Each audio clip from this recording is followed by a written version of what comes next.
सो hey guys, मेरा नाम है मिस्ट्री और आप देख रहे हैं फ्लोटिंग फूल। तो कुर्सी की पेटी बांध लो, क्योंकि आज हम बात करने वाले हैं डिज्नी पे जो ग्रहण लगा है उसके बारे में। क्योंकि 2023 में डिज्नी के अंडर रिलीज़ हुई ज़्यादातर मूवीज़ या तो फ्लॉप हुई हैं या फिर एवरेज रही हैं। इनमें से कुछ ऐसी मूवीज़ भी हैं जो एक फ्रेंचाइज को बिलोंग करती थी और उनके फ्लॉप होने के बारे में कोई सोच भी नहीं सकता था। सो अगर आप कुछ मिस नहीं करना चाहते, then make sure to subscribe my channel and be a part of this journey. So बिना किसी देरी के here it goes.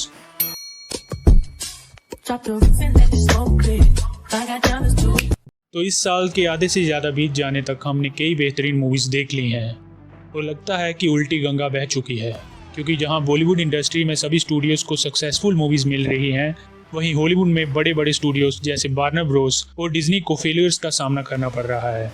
Warner Bros की इस साल की सभी मूवी ऑलमोस्ट फिट ही हैं, सिर्फ बारबी को छोड़कर, क्योंकि ज़्यादातर मूवीज़ DCEU की थी और इसे रिबूट किया जा रहा है, जिससे लोगों का इन मूवीज़ में कोई इंटरेस्ट नहीं रहा। पर डिज्नी की बात करें तो few years ago Disney was in its golden age, क्योंकि सुपर हीरो मूवीज़ के साथ साथ डिज्नी की अदर मूवीज़ भी सक्सेसफुल थी। डिज्नी ने अपनी कई पुरानी एनिमेटेड मूवीज़ को लाइव एक्शन में बनाया और वो सभी ब्लॉकबस्टर रहीं। पर अब हालात बदल चुके हैं। डिज्नी ने हाल ही में लिटिल मरमेड को लाइव एक्शन में बनाया, पर पहले तो वो काफ़ी कंट्रोवर्सी में फंस गई, फिर बॉक्स ऑफिस पर भी कुछ खास कमाल नहीं दिखा पाई, और ना ही MCU के फेज़ 3 की तरह मार्वल स्टूडियोज़ का लोगो डिज्नी के काम आ रहा है। हम पास्ट में इन्फिनिटी वॉर और एंड गेम के टाइम पर बनी हाइप को इमेजिन कर सकते हैं। तब भी कैप्टन मार्वल जैसी नॉर्मल एवरेज मूवीज़ डिज्नी के लेवल के अंडर रिलीज़ हुई थी, बट फिर भी उन मूवीज़ ने $1 बिलियन का बिजनेस किया था। पर आज ऐसा क्यों नहीं हो रहा? मार्वल की एवरेज मूवीज़ अब बिलियन टच इसलिए नहीं कर पा रही क्योंकि कैप्टन मार्वल की रिलीज़ के टाइम एंड गेम की काफ़ी हाइप थी। तब हाइप ज़्यादा मैटर करती थी क्वालिटी से, लेकिन अब टाइम बदल चुका है। MCU अपनी नई सागा को शुरू कर चुका है और क्वालिटी से ज़्यादा क्वांटिटी पे फोकस कर रहा है। हमें कई फॉरगेटेबल मूवीज़ और सीरीज़ देखने को मिली हैं, जिससे मार्वल का ऑडियंस पर एक गलत इम्प्रेशन पड़ रहा है, और इसका नुकसान डिज्नी को भी हुआ है। इसका सबसे बड़ा रीज़न है पैंडेमिक, क्योंकि पैंडेमिक के कारण लोग मूवीज देखने नहीं जा रहे हैं, और इसके साथ ही डिज्नी के थीम पार्क्स को भी काफ़ी लॉस हुआ है। और आश्चर्य की बात यह है कि डिज्नी को अपनी बिगनिंग से लेकर अब तक सबसे ज़्यादा लॉस 2020 में ही हुआ है। साथ ही बॉब आइगर जो डिज्नी के CEO थे, उनको भी अपनी पोस्ट से हटना पड़ा, जिसके बाद नए CEO बॉब चापेक आए, और पैंडेमिक के कहर से डिज्नी को बचाने के लिए उन्होंने सबसे पहले क्या डिसीजन लिया? Hey everybody, it's me, Mickey Mouse. Say, you want to come inside my clubhouse? Disney plus एक understandable but poorly applied idea था, क्योंकि उन्होंने डिज्नी प्लस को नेटफ्लिक्स और Amazon प्राइम जैसी राइवल स्ट्रीमिंग सर्विसेज से ज़्यादा व्यूअर्स पाने के लिए स्टार वॉर्स और मार्वल का बहुत ही ज़्यादा कंटेंट बनाना शुरू कर दिया, जिसका रिजल्ट हमारे सामने है।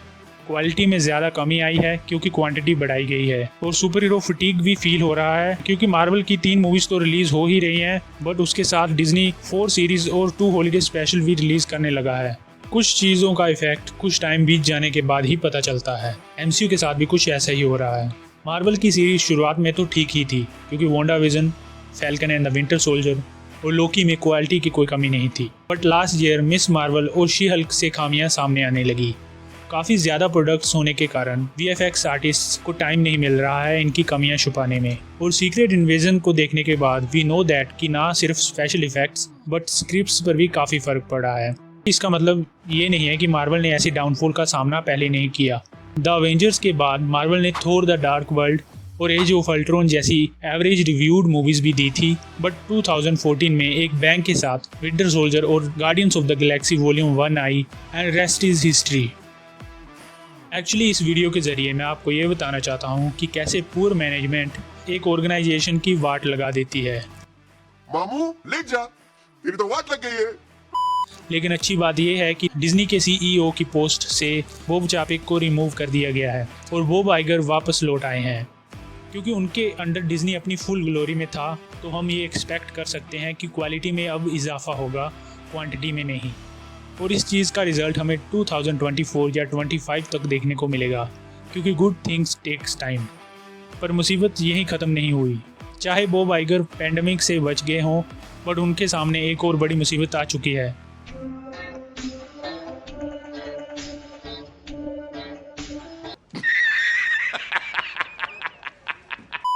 बेसिकली हॉलीवुड में हो रही स्ट्राइक्स एक्चुअली पैंडेमिक 2 बन चुकी हैं, बिकॉज स्ट्राइक्स के कारण हॉलीवुड इंडस्ट्री पैरालाइज सी हो गई है। राइटर्स और एक्टर्स सब अपने राइट्स के लिए स्ट्राइक्स पर बैठे हैं, जिनके कारण कई प्रोजेक्ट्स शेल्फ्ड हो चुके हैं। डेडपूल 3 की शूटिंग भी इसी कारण रोक दी गई थी। ये मूवी अगले साल के फर्स्ट क्वार्टर में रिलीज होने वाली थी और अब पता नहीं हमें लोगन और डेडपूल की बकचोदी कब देखने को मिलेगी। बकचोदी मत कर लौड़े। लगता है स्टूडियोज भी स्ट्राइक्स को सीरियसली नहीं ले रहे और मूवीज़ की रिलीज डेट को आगे सरकाए जा रहे हैं। कुछ दिनों पहले हुई actors, screen writers and studio heads की मीटिंग का भी कोई हल नहीं निकला। नेगोशिएशन का भी दूर दूर तक कोई निशान नहीं दिखाई दे रहा, बल्कि स्टूडियोज तो इस बात का इंतजार कर रहे हैं कि कब इन लोगों का खाना पानी ख़त्म हो जाए और कब ये अपने आप ही ये स्ट्राइक बंद कर दें, जो कि काफ़ी गलत होगा, क्योंकि वो सब अपने हक के लिए वहाँ पर बैठे हैं और उन्हें वो मिलना ही चाहिए। तो अभी इस साल कई मूवीज़ डिले हो चुकी हैं और मार्वल के पास भी अभी लोकी का सीज़न 2 और द मार्वल्स ही बचे हैं रिलीज़ करने को, क्योंकि इसके बाद के सभी प्रोजेक्ट्स अनफिनिश्ड हैं और उन्हें आने में काफ़ी टाइम लगेगा। और कुछ र्यूमर्स के according Apple would be interested in absorbing certain divisions of Disney. ऐसा हो भी सकता है, क्योंकि पैंडेमिक के बाद अभी कई कंपनीज लॉस उठा रही हैं और अगर डिज्नी का हाल आने वाले 1 या 2 सालों तक ऐसा ही रहा, देन ये र्यूमर्स सच भी हो सकते हैं, क्योंकि ना पिक्सार और ना ही मार्वल ब्रांड डिज्नी के लिए कुछ करिश्मा करके दिखा पा रहा है। रही बात मार्वल की, तो एमसीयू को अपने आप को रिकंस्ट्रक्ट करना होगा, मूवीज़ के कनेक्शन को ब्रीफली दिखाना होगा और अपने प्रोडक्ट्स को सिर्फ किसी प्लेटफॉर्म को भरने के लिए रिलीज़ करने की जगह क्वालिटी पे कंसंट्रेट करना होगा। मुझे लगता है कि बॉब आइगर का स्टार वॉर्स और मार्वल स्टूडियोज़ का बजट कट करने का डिसीजन सही है, क्योंकि इससे मूवीज़ कम तो आएंगी बट अच्छी होंगी।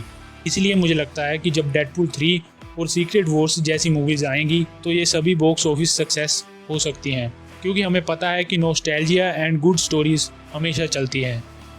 तो इसी के साथ मुझे लगता है कि इस वीडियो को यहीं पे ख़त्म करते हैं।